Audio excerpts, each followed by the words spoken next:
Many people say they want success. They imagine more freedom, more opportunity, and a life that feels more expansive.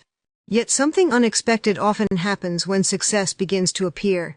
A promotion arrives, a business starts growing, new possibilities open, and instead of feeling calm or fulfilled, the body becomes uneasy.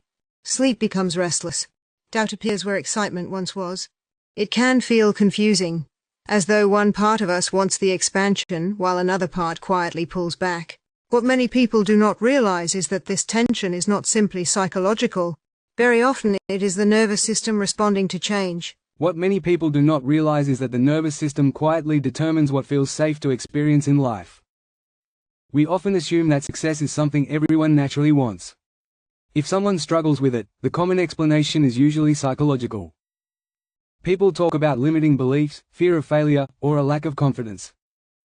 While these can play a role, there is often a deeper layer involved. The nervous system learns its sense of safety through lived experience. Over time, the body forms patterns that help us navigate the environments we have been in. These patterns are not created through thinking alone. They are built through repeated experiences of stress, pressure, approval, criticism, or instability. For many people, earlier experiences may have taught the body that visibility brings judgment, that responsibility brings pressure, or that standing out can attract unwanted attention. When these patterns form early enough or persist long enough, they become part of the body's baseline sense of safety. In that state, staying small can feel familiar, predictable, manageable. Success, however, changes the conditions of life. It often brings greater visibility, greater expectations, more responsibility, more uncertainty about what comes next. Even when these changes are positive, they represent expansion.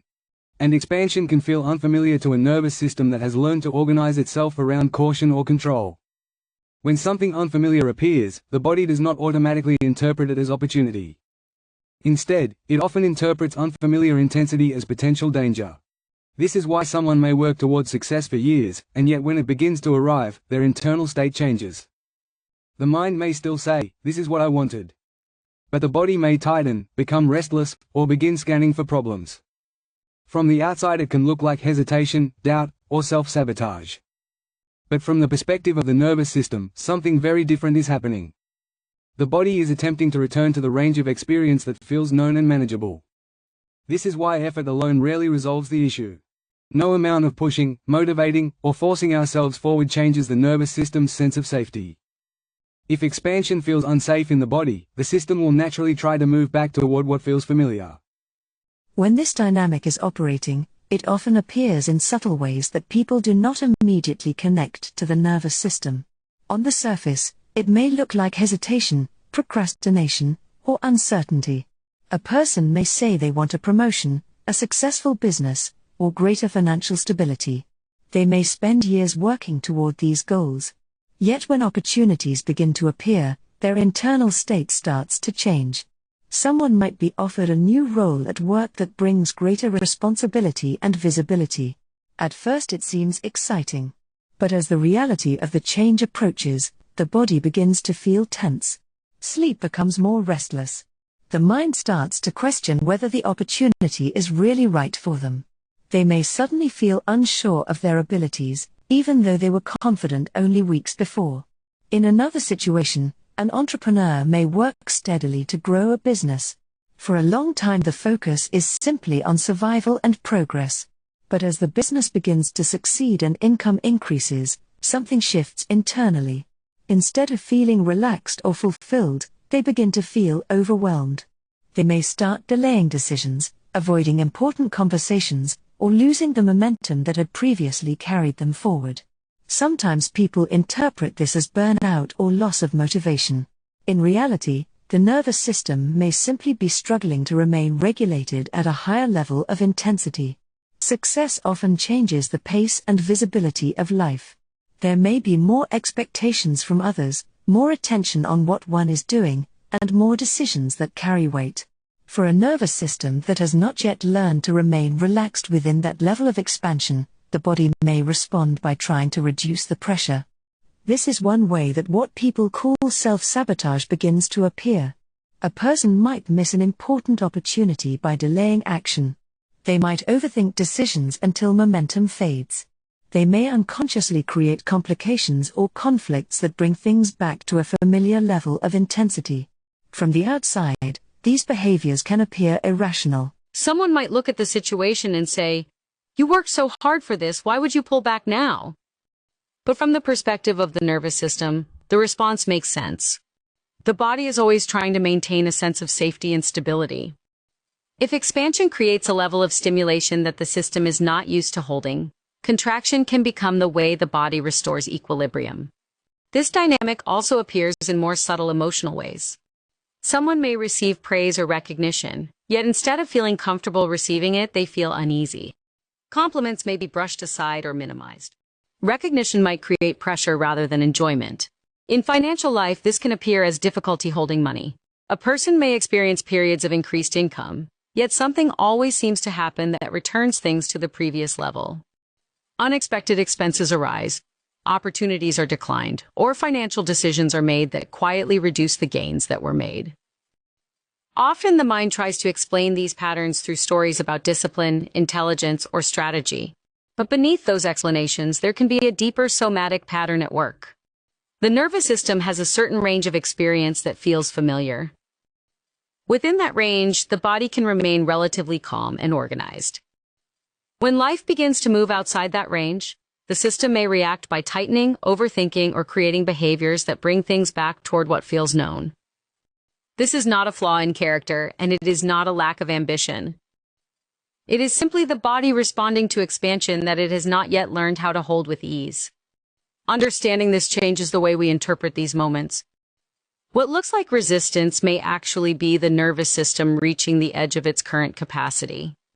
From the perspective of the somatic path, the question is not how to force ourselves to succeed.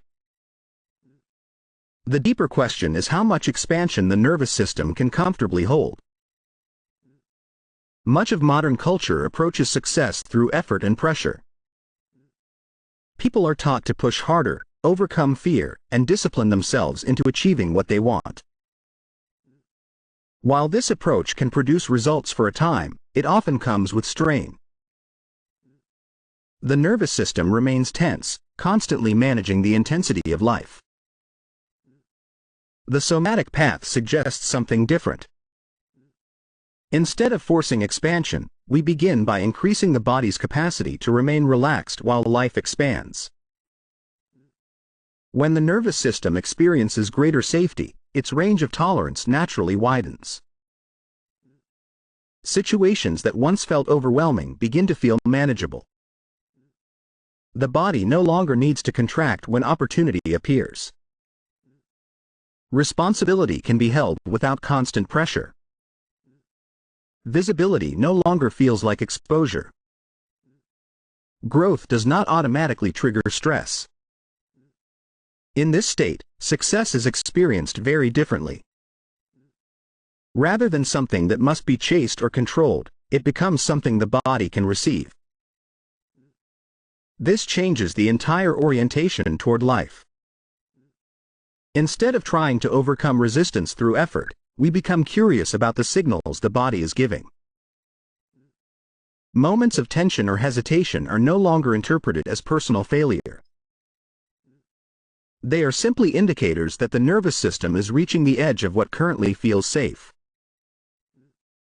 As capacity increases, that edge slowly moves outward. What once felt intense begins to feel normal. What once created contraction begins to feel natural. Over time, the body learns that expansion does not have to mean danger. It can mean openness, possibility, and movement. From this place, success no longer creates internal conflict. It becomes something the system can hold with steadiness and ease. You might pause for a moment and bring your attention gently back into the body. Rather than thinking about success as an idea, imagine a situation in your life expanding. It might be greater financial flow, more recognition for your work, or an opportunity that brings increased responsibility. Just allow that image to be present for a moment. Then notice what happens in the body. Does the breath remain slow and steady, or does it subtly tighten? Does the chest feel open, or does it draw inward slightly? Do the shoulders soften, Or do they begin to hold tension? There is nothing to fix here and nothing that needs to change. This is simply a moment of observation. Often what we call our comfort zone is not really about comfort. It is simply the range of experience the nervous system has learned how to hold, without becoming overwhelmed. Inside that range, the body remains relatively calm. The mind is clear. Our actions feel natural. But when life begins to move beyond that familiar range, the body may respond with contraction. Breathing becomes shallow, the mind begins to overanalyze, and we may feel the urge to slow things down or pull back. This is not a personal limitation. It is simply the nervous system protecting what it understands as safety. As the body gradually experiences more moments of regulation and stability, that range begins to widen. Situations that once created tension can begin to feel more neutral. Opportunities that once felt overwhelming can start to feel manageable. Expansion becomes something the system can hold. In this way, the path forward is not about forcing ourselves beyond our limits. It is about gently increasing the body's capacity to remain present as life grows. And as that capacity expands, the experience of success begins to change. What once felt threatening can begin to feel natural. This perspective is part of what I call the somatic path, understanding how the state of the body quietly shapes the life we experience. If this conversation resonates with you, you may enjoy exploring more of this work. You can subscribe for future videos or continue with the next one where we explore the difference between capacity and hustle. Hi, it's Jim Daunt. My new book, The Somatic Path, is now available on Amazon. Go check it out. Also, if you're interested in some free ebooks, either check the links in the description or my website, jimdaunt.com.